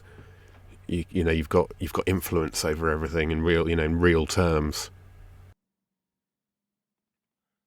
Damien, I thought you were up at the house. The press are going crazy for a statement on Schroeder. I guess I can hold them off until I've talked to Buer, but you're going to have to. What was DiCarlo doing at your? With regard to the monks all being a bit useless, I did make a note saying it's a little bit like Father Ted meets the New Statesman. This movie, you've kind of got this unbelievably evil, sort of clearly right-wing type. Who'll basically Dougal.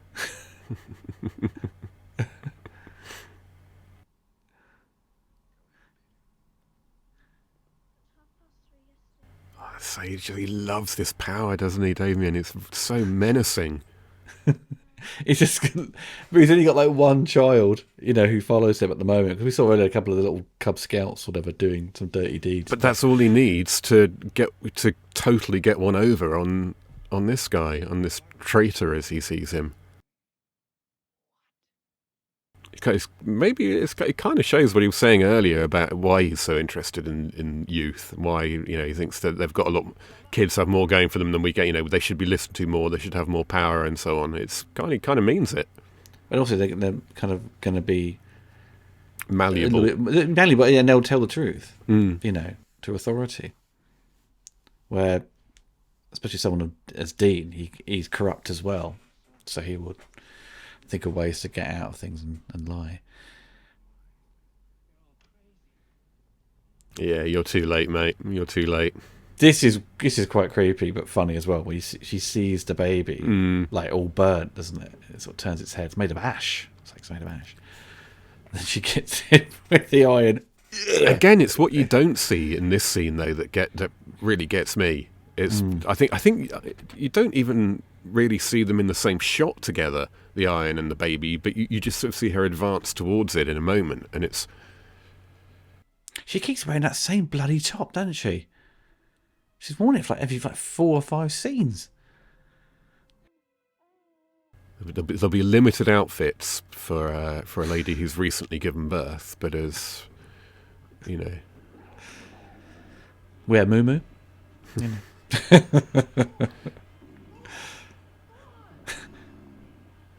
Show. Let's have a bottle of water just to spray at the dogs. Show. Come on. Or throw some sausages or something.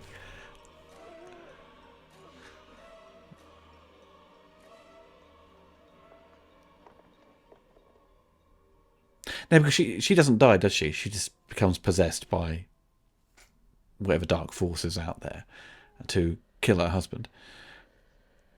I can't remember now. But she's not punished, though, essentially, in that regard. And the baby doesn't die, right? And if she's going to burn it now, she hurts it now. Yeah, no, I think the insinuation there is that she's killed that baby because he reacts with horror to whatever it is he sees. Sure.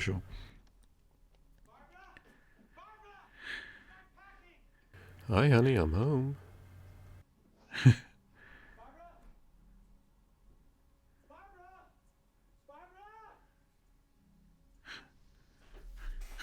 Oh, that's good. That was a good shot. Yeah. She walks past in the foreground. This is one of the most powerful scenes in the movie, I think. You clearly tell that Graham Baker's more invested in this than Don Taylor, because Don Taylor was just film this, get it finished. Yeah. I just wish there was some gore hanging off the bottom of that iron. It really should have some sort of melted baby skin on it. Yeah, definitely.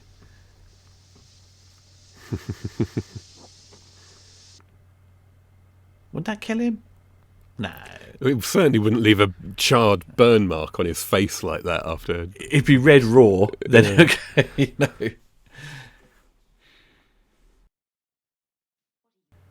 That's a good point, actually. Yeah, there's no way that would kill someone. So, No. Does he survive? No, I think it's best to imply he's dead. You only get killed by an iron if you got literally dropped on you. Or someone clubbed you with it, like proper swung at it. Someone gets killed with an iron in the video Dead. I always remember that from childhood.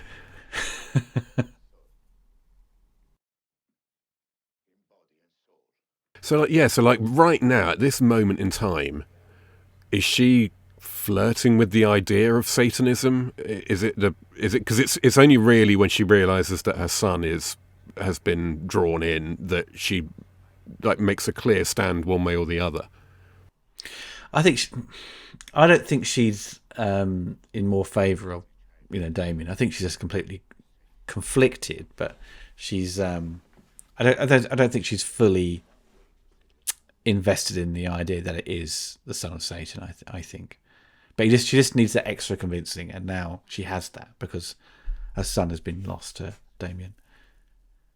So it's not his tender touch in the bedroom that's convinced her to. Maybe, Rob, but this film, like number 2, had little gaps of information. We just like, have I got to fill in the gap myself? You know? It's annoying as well because if Graham Baker had talked about the bloody film, you would kind of know some of these little bits. He fell asleep, I think.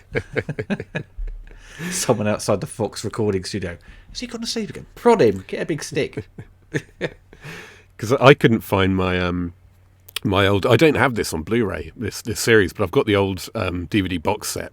So I thought I'll watch that. I couldn't find it, so you sent me the version of this with the commentary track, and I was like skipping through it just to make sure. And I was saying, Ollie sent me the wrong version. This is just the movie. There's no. And then after about 10 minutes of that, suddenly this guy pipes up and says, "Oh yeah, we didn't shot that. That was footage we used from something else." What? Did that just happen?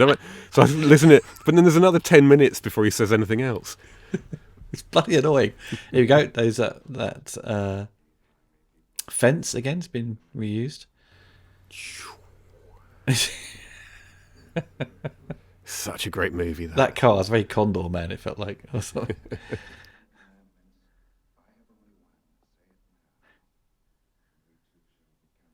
Oh, that's a good lighting there as well. The door, you know. Isn't that great? Oh, I was just thinking she's about to step into it as well. And it's going to look awesome. Look at that. Lovely glow to it all. Give me back my son.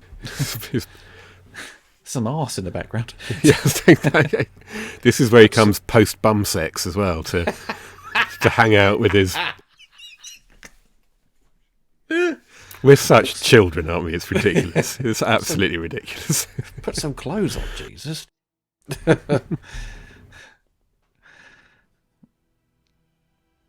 if you had done a film like this where Damien's got loads of kids around, I think even like the people around him go, he's hanging out with a lot of young boys here. It would look very different. I reckon back then, I don't think it would have raised eyebrows, but now it would, wouldn't it? The eyebrows would fall right off, you know.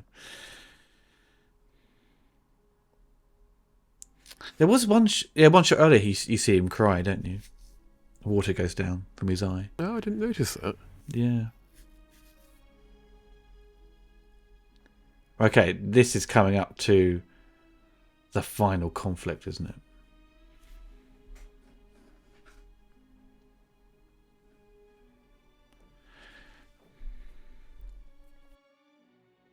it? She's lied to him and said, "Oh, we've got the child, right?" That's weird. That's a day shot. They arrive at night time and they show you a daytime shot of the Abbey, which is in Yorkshire. I should revisit that place. I was in Yorkshire not long ago, but didn't go. Whoops. I mean, he's the competent one, isn't he? As well. Yeah. And he's made a big boo boo. Come on, priest, do some. I don't know, Christian martial arts. Yeah, you need the priest from Braindead. That's what you need.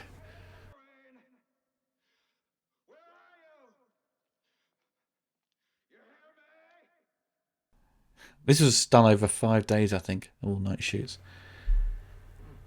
Oh, I got it all the way in his back as well. God. It is genuinely startling at times how little he cares. Not so much that moment there, because it's, tensions are high, but there are a couple of really cool moments during the movie, like when Dean gets someone comes to Dean and says, "Oh, your wife's on the phone," and he's like, "Oh shit, I forgot she's just had a baby," and he doesn't blink. He just carries straight on talking about what he was talking about. It means nothing to him that his closest confidant has just become a father. And then he even says, like, "Oh shit, I'd better go to the hospital." And Damien's like, "Yeah, can you drop by the embassy first and do this?" It's pick me up some fags, you know. It really stood out to me as, I think maybe it doesn't help that I live in this horrendous world of parents these days, children and parents just seem to be everything now. But it really stands out seeing someone just not give a shit. Yeah.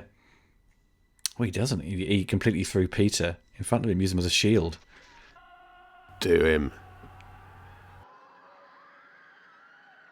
Daytime shot.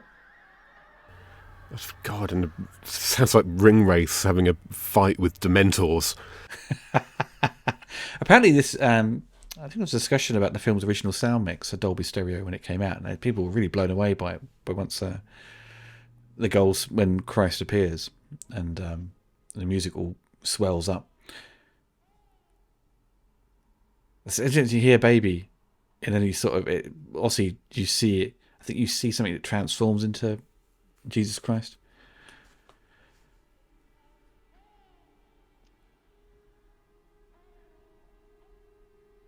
That's where the altar used to be, wasn't it? What was you back in the 13th century? Right, of course, yeah. I mean, it's probably all decimated when Henry VIII went around destroying all these fantastic abbeys. You know. Da, da, da, da, da.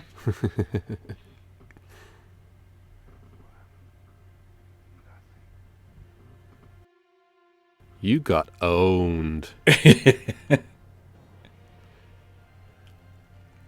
mean, I'd be interested to know if they did remake a film like this today. That's some strong imagery. That is going to, I love it, but it's going to, potentially create a bit of distance between your secular sorts or your non-Christian sorts. Definitely. I think, it would. I think now most people are just, don't believe in religion anymore, especially out west. There's less people going to church and stuff now. Okay, sorry. Who are these two people? Because it's obviously very dark image of how they lit it, but I think they're both nuns. Because I thought at first that was Jesus. He's appeared and he's now in human form and he's wearing his robe. He turns around, but it's not. It's white around it. It's like a nun, right? That's not. Oh yeah. Kate Reynolds. It does look a bit like. Yeah, no, she's wearing oh God, I can't remember what they're called. This bit here, yeah, the habit thing underneath the habit, yeah. Yeah. Is the other person in the foreground who brought Peter, was that his mother? I think it's just religious figures are, cleaning up.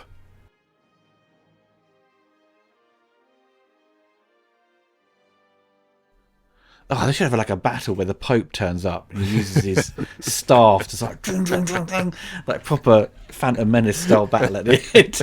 It's so fucking funny, wouldn't it? I'd love it. South Park, you could have Muhammad, you could have the Pope, you could have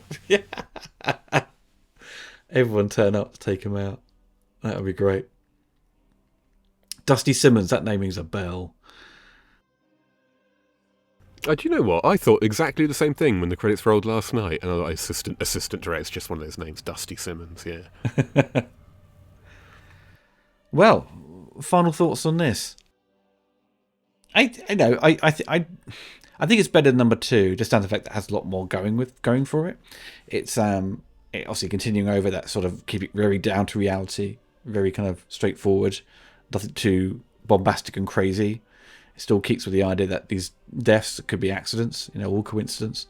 But it was sold on the fact that this was going to be the final battle between dark and good versus evil, and what we get is a very sort of downplayed ending. It could have been a little bit more fantastical, maybe, in a way, because you're dealing with the afterlife or spirituality.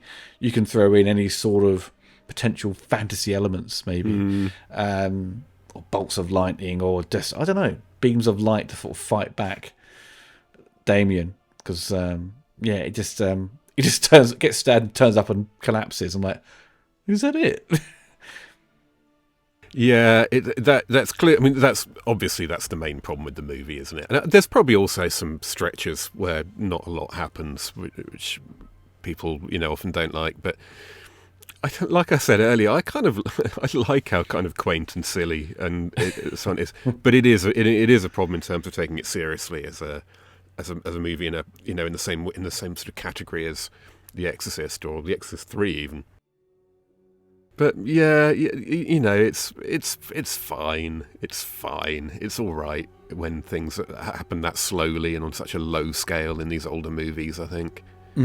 I think it doesn't suffer the problem of other sort of horror franchises that would essentially come out following, the Omen sequels, because they just progressively get worse and worse, and just kind of never unwatchable. I think they just think they're just really trying to just cash in on the genre every year, make another one. It's just the same premise, and the Omen Trilogy sort of has that kind of nice progression of things, but they just don't quite hit the sort of tension and sense of fear of the first one, and the deaths aren't generally that creative as well. They're a little bit clumsy and a little bit like, oh, you could have done that a bit better. Yeah, there is a constant sense that they're horror movies. They're meant to be horror movies, but they're not being made by horror people. They're being made by regular, mainstream filmmakers. You can never really escapes that. But it gives it an unusual feel, and it's like I say, I really like the sort of stateliness of it all. I like the browns and the old men and the static cameras and stuff like that. That's good. Yeah. Well, there you go, folks. That's the end of the commentary. Hope you enjoyed it. Me and Rob will be back to the normal schedule, which will be Terminator Genesis next. So I've got to watch that film again. I've not watched it in a long time. It'd be shocking of me if I kind of rewatch it and go, it's not that bad. Actually, I like this. And then I go on rounding on how much I love it. And everyone's like, oh my God, has he gone mental? He finally lost the plot. But I remember the beginning being okay. Have a Valium and a couple of glasses of wine. That makes everything better. Well, my listeners have also got to do the same, so they can go through the same process as me. But yeah. Okay, folks, take care of yourselves, and goodbye for now.